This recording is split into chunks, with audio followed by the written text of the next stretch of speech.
Hello everyone, एक नए topic के साथ आप सभी का फिर से स्वागत है। आज का हमारा टॉपिक है एम्पेयर सर्किट लॉ की पहली एप्लीकेशन। एम्पेयर सर्किट लॉ की एप्लीकेशन पढ़ रहे हैं। पहली एप्लीकेशन है magnetic field induction at any point due to infinite wire. एक infinite long wire carrying current की वजह से मैग्नेटिक फील्ड निकालना हमने किसी पॉइंट के ऊपर। तो इस टॉपिक में आपको पता है एम्पेयर सर्किट लॉ क्या कहता है, ये पता होना चाहिए कि एम्पेयर सर्किट लॉ क्या कहता है। Line integral of magnetic field, line integral of magnetic field over a closed path is equal to mu naught times of current threading that closed path. उस क्लोज्ड पाथ के अंदर से कितनी current जा रही है, हमने इस चीज़ का यूज़ करके एक इन्फिनाइट वायर की वजह से मैग्नेटिक फील्ड इंडक्शन मेजर करना है। तो सबसे पहले यहाँ पे आपने कंसीडर करना है एक लॉन्ग वायर। अपने यहाँ पे इन्फिनाइट वायर कंसीडर कर ली, कैरी करंट आई, जिसके अंदर से आई करंट फ्लो कर रही है। मान लेते हैं कि हमने पी पॉइंट के ऊपर जो जिसका इससे परपेंडिकुलर डिस्टेंस आर है या ए है, मान लीजिए आर डिस्टेंस के ऊपर पी पॉइंट है, वहाँ पर मैग्नेटिक फील्ड मेजर करना है। मैग्नेटिक फील्ड इंडक्शन आपने मेजर करना है पी पॉइंट के ऊपर जो इस वायर से आर डिस्टेंस के ऊपर है और यहाँ से आई करंट फ्लो कर रही है। अच्छा, तो अब आपने क्या करना है, क्योंकि जैसे गॉसेस थ्योरम की एप्लीकेशन थी उसी तरह से यहाँ पे सोचना है कि वहाँ पर हमने क्लोज्ड वॉल्यूम, क्लोज्ड हमने सरफेस लेना पड़ रहा था, यहाँ पर हम क्लोज्ड पाथ लेंगे और वो क्लोज्ड पाथ इस तरह से लेंगे कि जो सिमेट्रिक होना चाहिए और जो पॉइंट है उस क्लोज्ड पाथ के ऊपर लाई करे।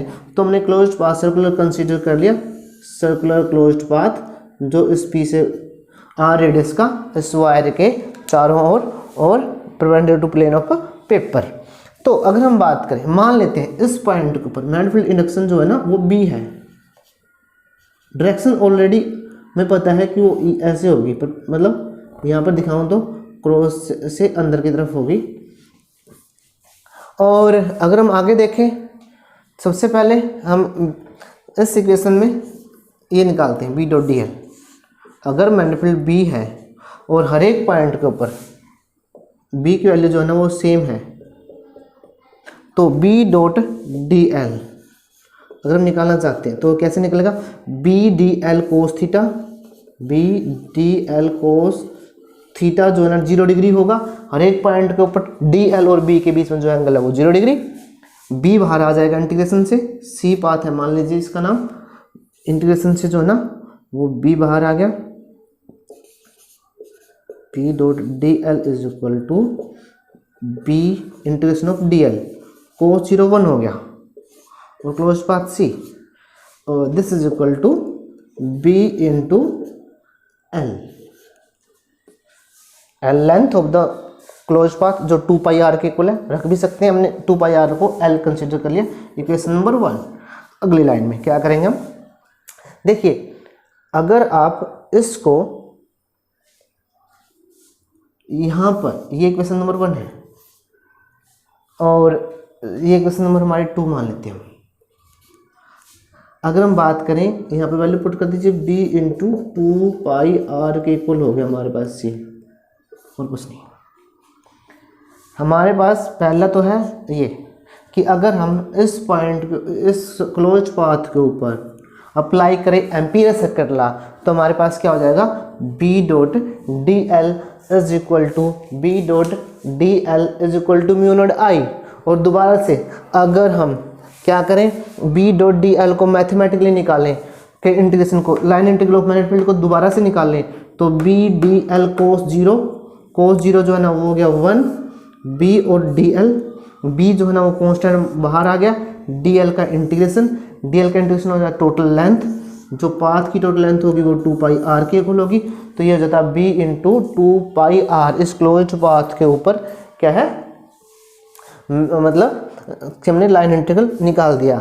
और अगर हम इस इक्वेशन यहाँ से और यहाँ से, क्योंकि ये दोनों सेम है, तो अगर यहाँ से देखें b into 2 pi R is equal to mu naught I, और b मैग्नेटिक फील्ड निकल जाएगा आसानी से, mu naught 2 pi R into ऊपर आई, ये हमारे पास मैनिपुलेट मेजर हो गया। किसकी वजह से? एक लॉन्ग स्ट्रेट वायर। बिल्कुल आसान है, जिससे हमने इसका प्रूफ किया था उसका अपोजिट है ये। प्रूफ में हमने क्या किया था, हम लेके चले थे ये से यहाँ से ये और बी की वैल्यू दोनों लेके चले थे, ये दोनों लेके चले और हमने ये प्रूफ कर दिया था। और यहाँ पे क्या किया, इन दोनों का यूज़ करके हमने बी की वैल्यू को प्रूफ कर दिया। ये बिल्कुल पहली एप्लीकेशन बिल्कुल आसान एप्लीकेशन थी।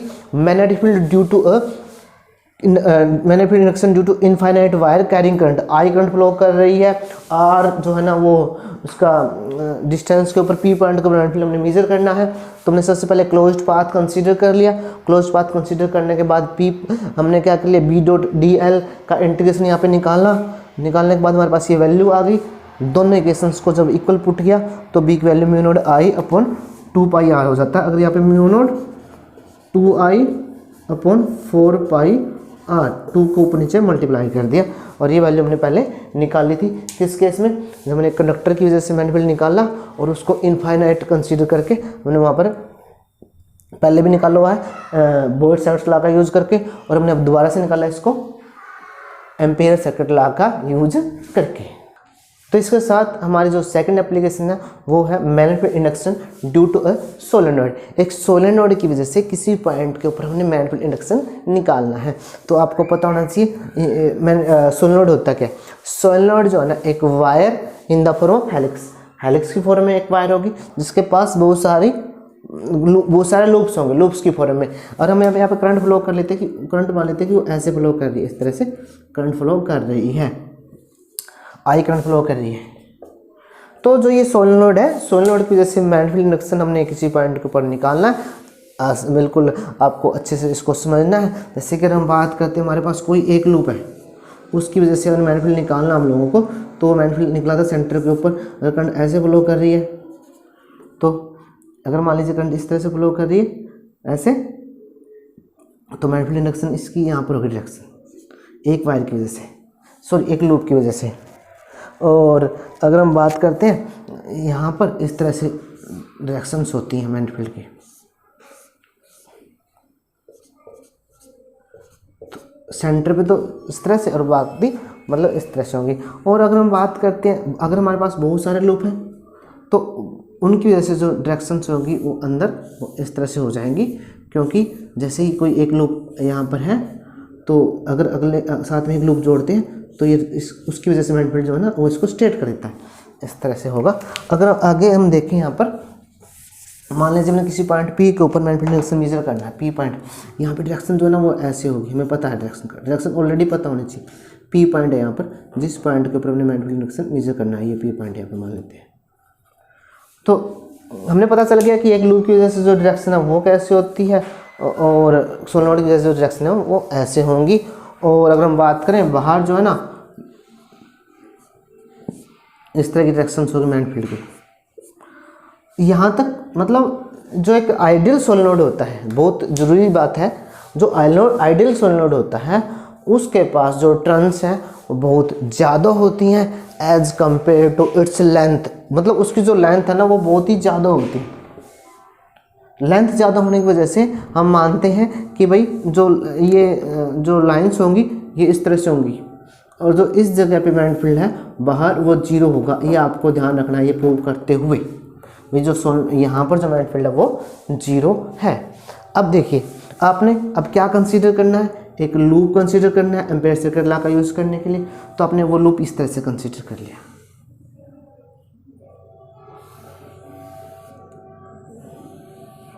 रेक्टेंगुलर लूप कंसीडर कर लिया ABCD।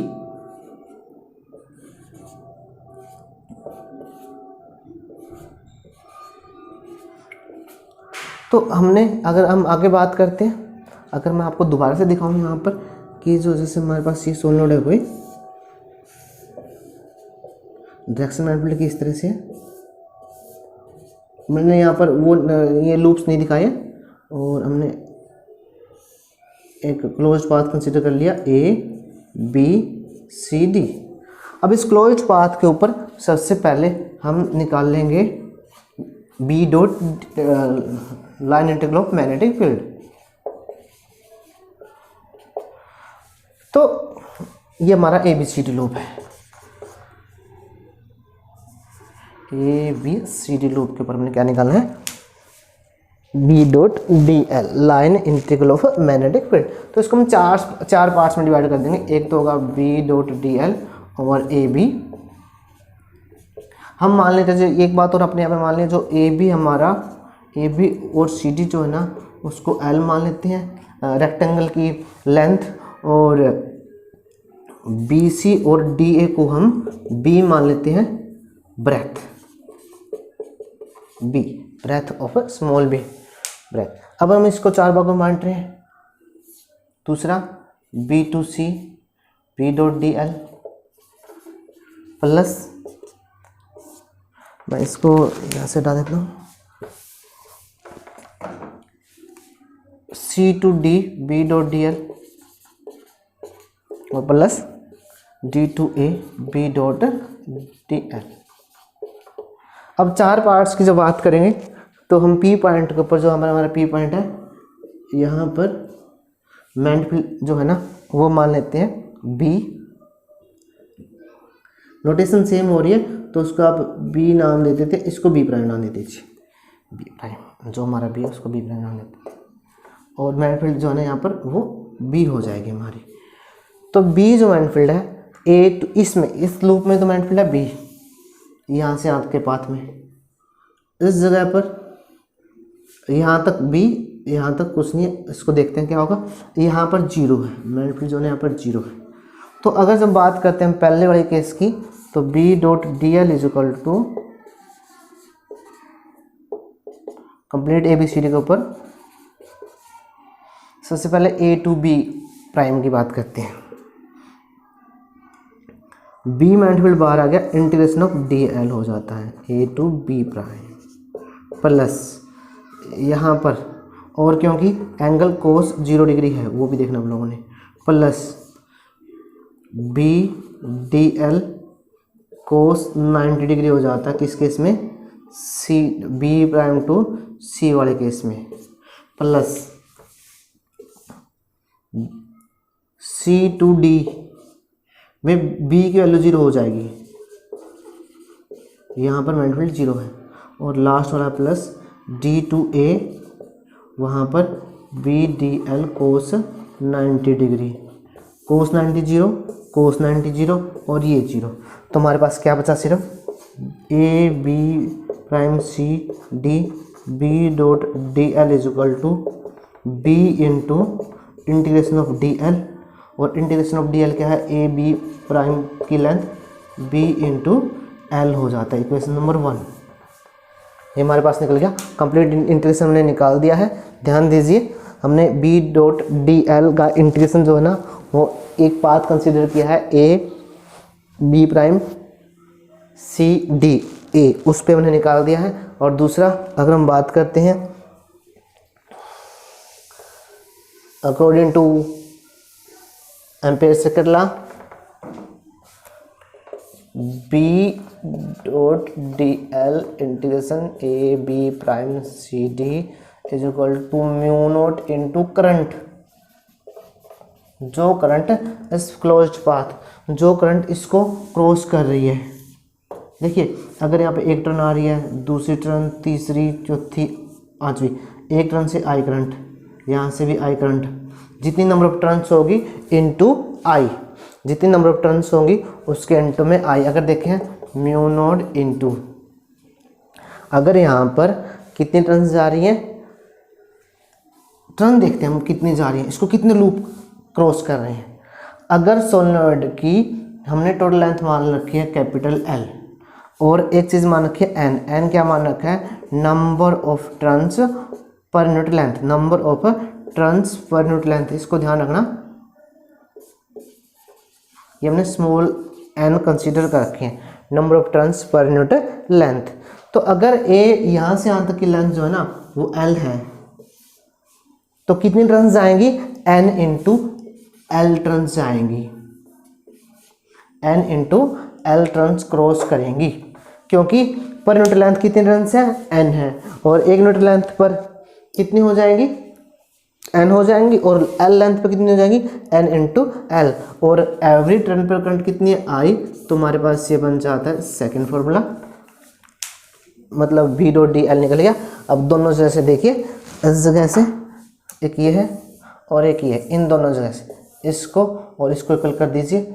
v into L is equal to mu naught N L I, L से एल कट गया, v is equal to mu naught N I के इक्वल हो जाता है v is equal to mu naught N I. तो ये हमारे पास क्या निकल गया, magnetic field induction due to a solenoid. बाहर हमने 0 मान रखा है, अंदर b मान लिया और यूनिफॉर्म होगा एक सोलेनोइड की वजह से, और उसकी वैल्यू क्या होगी, mu naught N I. N क्या है, number of turns per unit length, और आई क्या है, current flowing through each turn. तो यहाँ पर कितनी करंट थ्रेड करेगी, N L I current thread करेगी। तो ये था हमारा एक सोलेनोइड की वजह से। और इस तरह से हम क्या कर सकते हैं, एक टोरॉइड होता है, टोरॉइड की जो शेप है ना वो भी इस तरह की होगी।